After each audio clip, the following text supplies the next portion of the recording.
Swayman in net today, and Callahan will be in. Wotherspoon will be out. Wallstrom's going to draw in today as well, and deciding on the last forward right now still.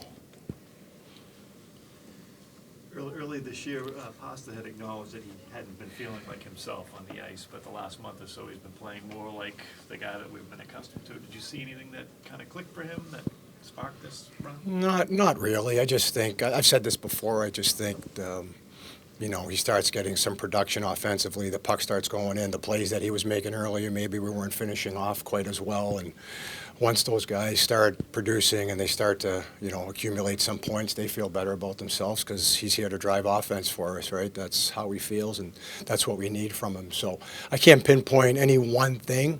I just think that, players go through during the season. They go through different times of the season where it won't be there for them, and it will be. And he's obviously one of those guys, once he gets hot, he can continue to stay that way for a long time. You grew up here, a Bruins fan.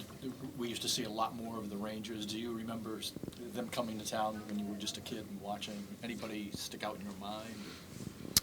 Well, yeah, there was lots of the original six, but I was, after that. But of course, the Rangers-Bruins games were always, there was always some, I don't know, it was a little bit more special, I guess. Yeah, a little bit more feel to it. And I know everybody talks about the game at Madison Square Garden, obviously, with the shoe and everything like that. But and I do remember that vividly. But I remember coming to the old Boston Garden as a kid and just catching the games, the original six games, the Rangers being one of them, and the energy in the building was just fantastic. And I actually expect the same here today. I expect good energy. I hope our players can feed off of that here today as well.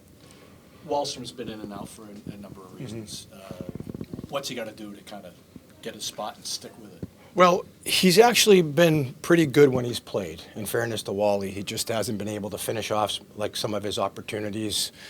But we want to see him finish a little bit more when he gets those opportunities. I think that if he's around the net, he's got to look to put the puck there, not defer, make sure he's got a shot mentality. We like to see him play off the shot a little bit more so his line mates can create some rebounds. But when he's getting his opportunities, we need him to finish. We need him to be detailed away from the puck. Just do your job when you don't have the puck like everyone else is supposed to be doing. But when he has it, we'd like to see him create and generate some offense for us. You touched on Pasta earlier. Left side of that line is Geeky. In some ways, has he been more of a revelation than what Pasta's done?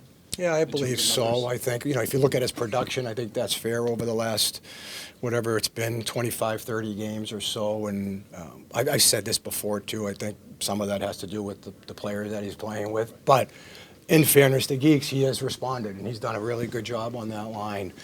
He gets to the areas of the ice that he needs to, and he's been seeing it well offensively, and that's what you need to do when you're playing with, Pasta. So there's some good chemistry there. We'd like to hopefully see them obviously help here today with some of that offense as well.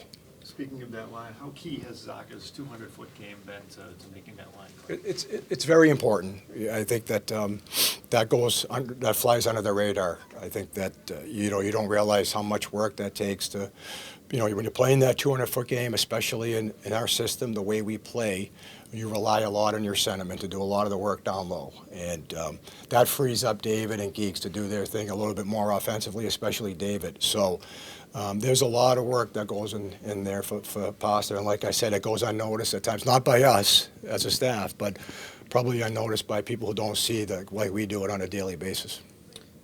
Getting used to the Saturday opponents making big trades the night before. Yeah, really, 2 weeks in a row now.